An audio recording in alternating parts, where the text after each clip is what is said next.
Hi hello friends, welcome to Anolli kitchen. ಇವತ್ತಿನ ವಿಡಿಯೋದಲ್ಲಿ ಯಾವುದೇ ಥರ ಮಸಾಲೆ ರುಬ್ಬದೇನೆ ಡಿಫ್ರೆಂಟ್ ಟೇಸ್ಟ್ನಲ್ಲಿ ವೆಜಿಟಬಲ್ ರೈಸ್ನ ಮಾಡಿ ತೋರಿಸ್ತಾ ಇದ್ದೀನಿ. ಮಕ್ಕಳಿಗೆ ಲಂಚ್ ಬಾಕ್ಸಿಗೆ ಆಗಿರ್ಬೋದು, ಆಫೀಸ್ಗೆ ಆಗಿರ್ಬೋದು, ಈ ಥರದ ರೈಸ್ನ ಮಾಡಿಕೊಟ್ರೆ ತುಂಬಾ ಇಷ್ಟಪಟ್ಟು ತಿಂತಾರೆ. ಹಾಗೆಯೇ ಕ್ವಿಕ್ಕಾಗಿ ಮಾಡ್ಕೋಬೋದು. ಸೊ ಬನ್ನಿ ಹಾಗಾದರೆ ಈ ರೆಸಿಪಿನ ಹೇಗೆ ಮಾಡೋದು ಅಂತಂದೇಳಿ ಒಂದ್ಸಲ ಚೆಕ್ ಮಾಡೋಣ. ಮೊದಲಿಗೆ ನಾನಿಲ್ಲಿ ಈ ರೈಸ್ ಮಾಡೋದಕ್ಕೆ ಒಂದು ಪ್ಲೇಟಲ್ಲಿ ರೈಸ್ನ ಮಾಡಿ ಎತ್ತಿಟ್ಕೊಂಡಿದ್ದೀನಿ. ರೈಸ್ ಬಂದುಬಿಟ್ಟು ಆದಷ್ಟು ಈ ರೀತಿ ಉದುರಾಗಿ ಇರಬೇಕು. ಇವಾಗ ಒಂದು ಕಡಾಯಿಗೆ 1-2ರಿಂದ 3 ಸ್ಪೂನಷ್ಟು ಎಣ್ಣೆ ಹಾಕಿ, ಎಣ್ಣೆ ಚೆನ್ನಾಗಿ ಕಾದ್ಮೇಲೆ ಒಂದು ಪಲಾವ್ ಎಲೆ, 1-2 ಪೀಸ್ನಷ್ಟು ಚಕ್ಕೆ, ಸ್ವಲ್ಪ ಸೋಂಪು ಕಾಳು, 1 ಏಲಕ್ಕಿ, 1-3 ಲವಂಗ, ಒಂದು ಅರ್ಧದಷ್ಟು ಸ್ಟಾರ್ ಹೂವು ಹಾಕಿ ಈ ಸ್ಪೈಸಸ್ ಎಲ್ಲ ಚೆನ್ನಾಗಿ ರೋಸ್ಟ್ ಆದಮೇಲೆ ಮತ್ತೆ ಅದಕ್ಕೆ ಒಂದು ಈರುಳ್ಳಿ ಹಾಗೇನೆ ಒಂದು 3 ಗ್ರೀನ್ ಚಿಲ್ಲಿನ ಹಾಕ್ಕೊಂಡು ಈರುಳ್ಳಿ ಚೆನ್ನಾಗಿ ಬಾಡಿಸ್ಕೊಂಡ್ಮೇಲೆ ಸ್ವಲ್ಪ ಶುಂಠಿ ಬೆಳ್ಳುಳ್ಳಿನ ಜಜ್ಜಿಬಿಟ್ಟು, ಅಂದರೆ ಸ್ವಲ್ಪ ತರಿಯಾಗಿ ಜಜ್ಜಿಬಿಟ್ಟು ಹಾಕ್ಕೊಂಡಿದ್ದೀನಿ. ನಿಮ್ಮ ಕಡೆ ಶುಂಠಿ ಬೆಳ್ಳುಳ್ಳಿ ಪೇಸ್ಟ್ ಏನಾದರೂ ಇತ್ತು ಅಂದರೆ ಅದನ್ನು ಹಾಕ್ಕೊಂಡು ಮಾಡ್ಕೋಬೋದು.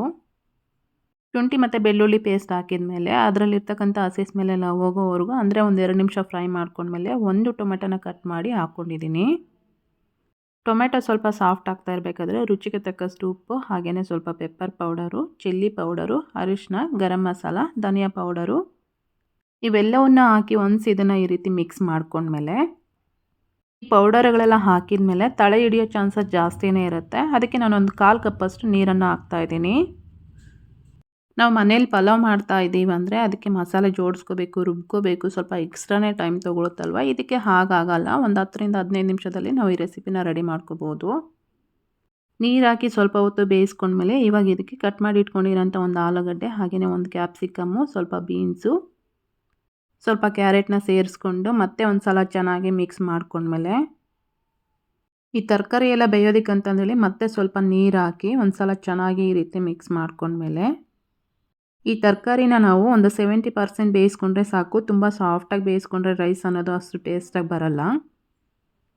ನೀರು ಹಾಕಿ ಇದನ್ನು ಈ ರೀತಿ ಮಿಕ್ಸ್ ಮಾಡ್ಕೊಂಡ್ಮೇಲೆ ಲಿಡ್ನ ಕ್ಲೋಸ್ ಮಾಡಿ ಒಂದು 5 ನಿಮಿಷ ಈ ತರಕಾರಿನ ಬೇಯಿಸ್ಕೊಳ್ತಾ ಇದ್ದೀನಿ. 5 ನಿಮಿಷ ಆದಮೇಲೆ ಲಿಡ್ನ ಓಪನ್ ಮಾಡಿ ತೋರಿಸ್ತಾ ಇದ್ದೀನಿ. ನೋಡಿ, ತರಕಾರಿ ಎಲ್ಲ ಚೆನ್ನಾಗಿ ಬೆಂದಿದೆ. ನಾವು ಫ್ರೈಡ್ ರೈಸ್ ಮಾಡ್ಕೋಬೇಕಾದ್ರೆ ವೆಜಿಟಬಲ್ಸ್ ತಿಂತಾ ಇರಬೇಕಾದ್ರೆ ಅದು ಬಾಯಿಗೆ ಎಷ್ಟು ಟೇಸ್ಟ್ ಕೊಡುತ್ತಲ್ವ, ಅದಕ್ಕೆ ಈ ವೆಜಿಟಬಲ್ಸ್ನ ಫ್ರೈ ಮಾಡಿಕೊಂಡ್ರೆ ಸಾಕು. ತಿಂತಾ ಇರಬೇಕಾದ್ರೆ ಸ್ವಲ್ಪ ಕ್ರಂಚಿಯಾಗಿಯೇ ಸಿಗಬೇಕು, ಹಾಗಾದರೆ ತುಂಬಾ ಟೇಸ್ಟ್ ಕೊಡುತ್ತೆ. ಮಸಾಲೆಯಿಂದ ಸ್ವಲ್ಪ ಎಣ್ಣೆ ಅನ್ನೋದು ಈ ರೀತಿ ಬಿಟ್ಕೋಬೇಕು. ಆ ಟೈಮಲ್ಲಿ ನಾವು ರೈಸ್ ಮಾಡಿಟ್ಕೊಂಡಿದ್ವಲ್ವ ಅದನ್ನು ಹಾಕಿ ಮಿಕ್ಸ್ ಮಾಡ್ಕೋಬೇಕು.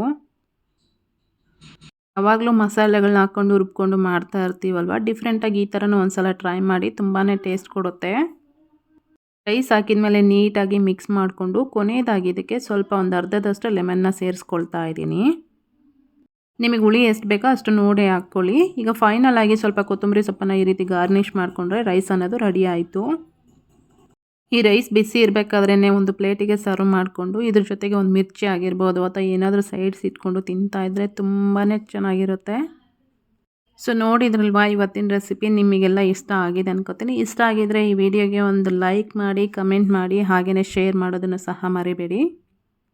ಹಾಗೆಯೇ ಯಾರೆಲ್ಲ ನಮ್ಮ ಚಾನಲ್ನ ಹೊಸದಾಗಿ ನೋಡ್ತಾ ಇದ್ದೀರಾ ಪ್ಲೀಸ್ ಈಗಲೇ ಸಬ್ಸ್ಕ್ರೈಬ್ ಮಾಡಿಕೊಂಡು ಸಪೋರ್ಟ್ ಮಾಡಿ. ಫೇಸ್ಬುಕ್ಕಲ್ಲಿ ನೋಡ್ತಾ ಇದ್ದೀರಾ ಅಂದರೆ ಪೇಜ್ನ ಫಾಲೋ ಮಾಡೋದನ್ನು ಮರಿಬೇಡಿ. ಮತ್ತೆ ಹೊಸ ರೆಸಿಪಿ ಜೊತೆ ಸಿಗೋಣ. ಅಲ್ಲಿವರೆಗೂ ಟೇಕ್ ಕೇರ್, ಬಾಯ್.